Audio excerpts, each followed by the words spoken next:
Hello, everybody. Good morning. Welcome to Conversations with Jane C. Phillips. Jane is a paranormal investigator, a psychic medium, and a medical intuitive. And today's conversation is going to be about intuition and self doubt. Good morning, Jane. Good morning. So I had mentioned, go ahead. You go ahead. No, you do the segue into why the self-doubt piece is part of this. Yeah, thank you. I was listening to a Hidden Brain podcast on NPR over the weekend, and they were having a conversation about self doubt and how self doubt, or even not having any self doubt, can affect your life, right? And I thought, well, it was a really interesting conversation. And then I thought, well, what's the difference between self doubt and intuition? And then last week we had talked about our guides. So I thought it would be interesting to delve into that conversation, which I had mentioned to you. So go, Jane. Well, for those listening, I had a bit of a challenge with the connect of self-doubt and intuition that Pam so clearly saw. But the more I thought about it, the more I realized that, and she also mentioned the other side is like overconfidence, right? You just don't doubt anything you do. And so you can be, there's a scale, as in all things. So one end is like, everything I do is perfect, I know what I'm doing. The other end is you don't trust yourself at all. You're just, which is the self-doubt. It's like, no, I can't do this or whatever. Hang on while my water hits, just a second. Yeah, and ideally you want to be somewhere in the middle to have a good balance, right? I mean, yeah. So, and how does that tie into intuition? So I had to think about this one. So if we are overly confident, we are not feeling into situations very well. We just have so much confidence in ourselves that the only answer is the one we have. It doesn't allow for other ideas to come in because we've already made up our mind. And it also doesn't allow for interaction with other people very well because it's pretty top down. But one of the things that hits a lot of us, and probably more of my clientele, is not trusting yourself and not being confident in decisions you're making, or you start to make something and you say, what if I screw up? Right. And so the healthy in between, self-doubt and overconfidence don't allow you to tap into the intuitive part of you, because your past experiences, especially with self-doubt, are usually there's trauma in your life in some way, or maybe you came in with trauma from another lifetime, which we won't talk about here, but you've had life experiences, and possibly how your personality is too, where you're not very confident and you haven't had enough support to be confident. So therefore, you're not tapping into your intuition on either side. And what I've discovered in my work is that, first of all, what is your intuition? Your intuition is basically your higher self coming in to give you ideas. It's not coming from your guides, it's actually coming from you. But it's the you part of you that taps into all that is, the universal source, and gives you ideas, which is different from your guides. Your guides will have a different voice. Your intuition is like a small knowing. That's your intuition supposedly resides in your solar plexus, which is just about your stomach area. And so it's that sort of knowing that you get around, I should pursue something or I shouldn't. And you can still have some self-doubt, but if you kind of tap into it, you'll get a feeling like, yeah, I need to move forward with this, or no, maybe not. And your self-doubt is not so strong that it overrides your knowing. Got it. So that's really intuition kind is of, different from your guides, is yeah, what I'm saying. yeah. That's what you're seeing is the difference. It's how it kind of comes to you and where it's coming from, and that's the difference between guides speaking with you or intuition. Right. Hmm. And it all comes into play together. Hmm. So you may get a thought that doesn't feel like intuition, that you say, a thought that you should do something. And then you kind of get quiet about it and you say, well, is this in my best and highest good? Do I really need to leave to go shopping today, or should I keep working on this report? And there's this internal knowing of what's the best thing to do to move forward. Right. And our intuition is extremely helpful. It's able to tap in to our past experiences and then pull from the universal knowledge to kind of enhance our moving forward. Yeah. And so the clients that I work with that are constantly second guessing themselves, it's just, they can't, if you're one of those people that has a heck of a time making a decision, you've got within your system probably some malware that is preventing you from getting quiet, because indecision often happens when somebody has anxiety and PTSD and some of that. So you can't get calm enough to hear that still small voice within you. And if I offer that you ought to meditate, you're going to look at me like I'm crazy because you can't sit still long enough to do it. It's just impossible. And I'm working on how to help people better with that. Certainly music that guides you, and some of that works, but I have a client that it just addles her brain to listen to music and makes her more ramped up. And so, so when you have a more or less present self-doubt or over knowing, overconfidence, Right. when you can hold out there that the self-doubt that says, well, it'll probably fail, you can hold out a more neutral place. Well, what if it doesn't? Because the self-doubt is the thing that says this is never going to work, so I shouldn't start. The overconfidence is it's absolutely going to work. And in both cases, you've got, if it absolutely doesn't work, then you're shocked because you knew it was gonna. And if your self-doubt stops you, you don't go into a, what's the possibility? Right. What if I try it anyway? And instead of, and reframing that if something doesn't work, you're not a failure. The biggest word I use with my clients and myself is, if I make a decision, I usually don't make quick decisions. I don't make slow ones either, but I don't make quick ones. So I think about it and I say, okay, what's the worst that can happen if I choose to do this? I'm getting I should do it. And the answer is usually nothing. And if I'm thoughtful about it, I won't do anything that's going to create a terrible downfall.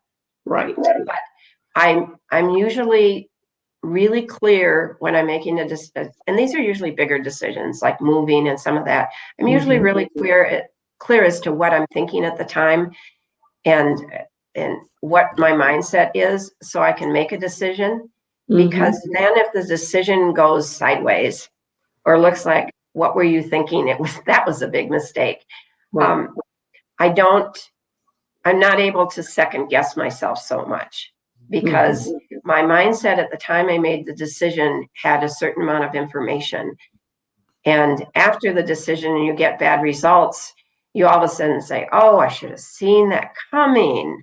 that was the little hint that this person gave me or that situation gave me, and I just ignored it. So, and the hindsight, when things don't work, you consider it a mistake or a failure, is for your learning. It's not to beat yourself up.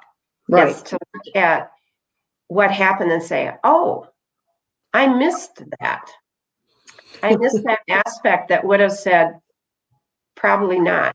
Right. Or, so that you can really embody it for the next time a similar situation comes along, because the universe and God will give you similar situations for your learning. And so you get a similar situation and you think back, because you didn't treat it as a failure, and which didn't allow you to get any information about what to do differently. It just did just beat yourself up. So if you get the information, then the next time something similar comes along, you might pause a minute and look for maybe that other aspect that was there. Right. Right. Yeah. Yeah. Because then nothing ventured, nothing gained. Right. I mean, if you're stifled with indecision and you don't ever do anything, then you're also, I mean, kind of on the losing end of the stick, because you've not made any progress. So yeah, I've always considered personally myself kind of a plunger. I think about something a little bit and then I'll jump into it, and then I either go, oh, well, okay, it didn't work, so let's try it this way, or wish I'd thought about that. But I mean, again, I think right.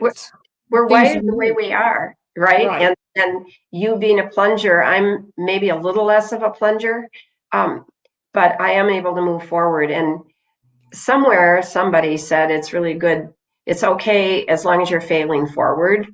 Right. And because if we never make a mistake and we never have something that didn't work out, I've been fired a couple times from jobs. I work for myself now, and I haven't fired myself yet. So that's good. Yeah. But I've been fired, and one of them was really traumatic for me, and I learned a lot from it, and I learned that what I won't put up with, and some of those other things. So, how I support people, and if you're one of those that's loves indecision, right? That's really your thing, and it's getting in your way. The malware, which is the thinking that creates, I could never do this, or I'm not smart enough, or whatever, is just thinking within your cellular energy memory that's stopping you. And we can remove that. And it's not like hours and hours of therapy. It's basically removing malware in a quantum way from your system, so that the next time you have something challenging, you have more ability to step into it and learn something, because we're in this life to learn. This is a lifelong journey, and luckily I'm one of those people that love of learning is one of my top things. So I'm also pretty good at giving people resources, because I'm always picking up, oh, this would be really great for a client, and it doesn't cost them anything to go read this article or find out more. So exactly. So yeah. So intuition, that's still small voice within you that can get blocked because of self-doubt or over-analysis. Analysis paralysis is my analytical clients. They will have spreadsheets galore.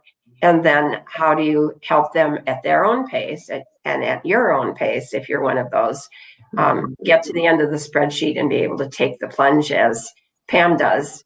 And it may take you 2 weeks, where Pam might do it in 2 minutes, but that's still appropriate for you. But to be able to move you out of the self-doubt and you don't have enough information, or it might not work. There are all sorts of ways to kind of make your life smoother, and so that you can learn some tools to have access to your higher self, to your intuition, along with your insights.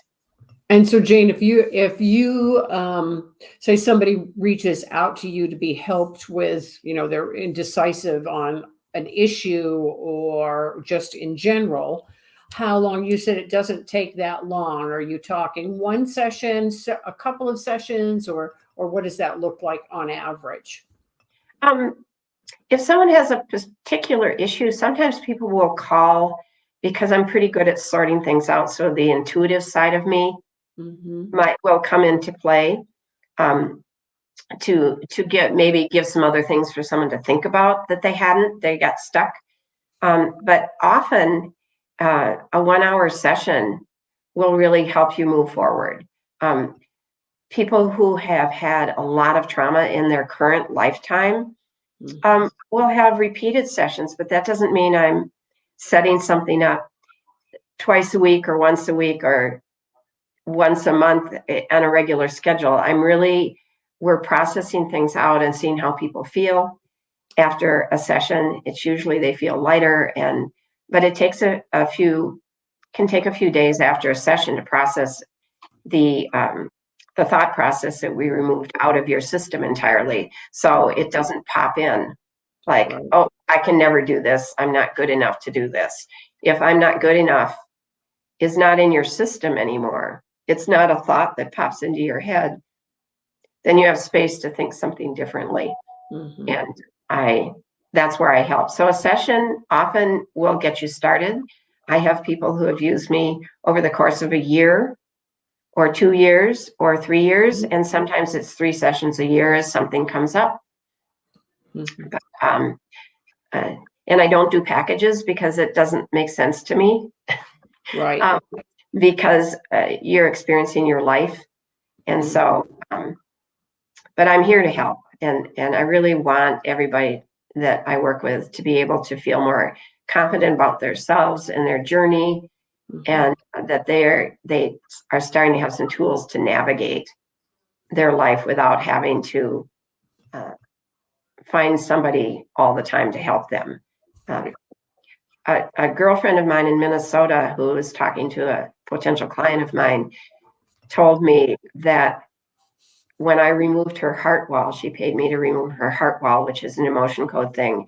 She said it saved her countless hours of therapy, which surprised me. But she was not having to process her stuff out anymore.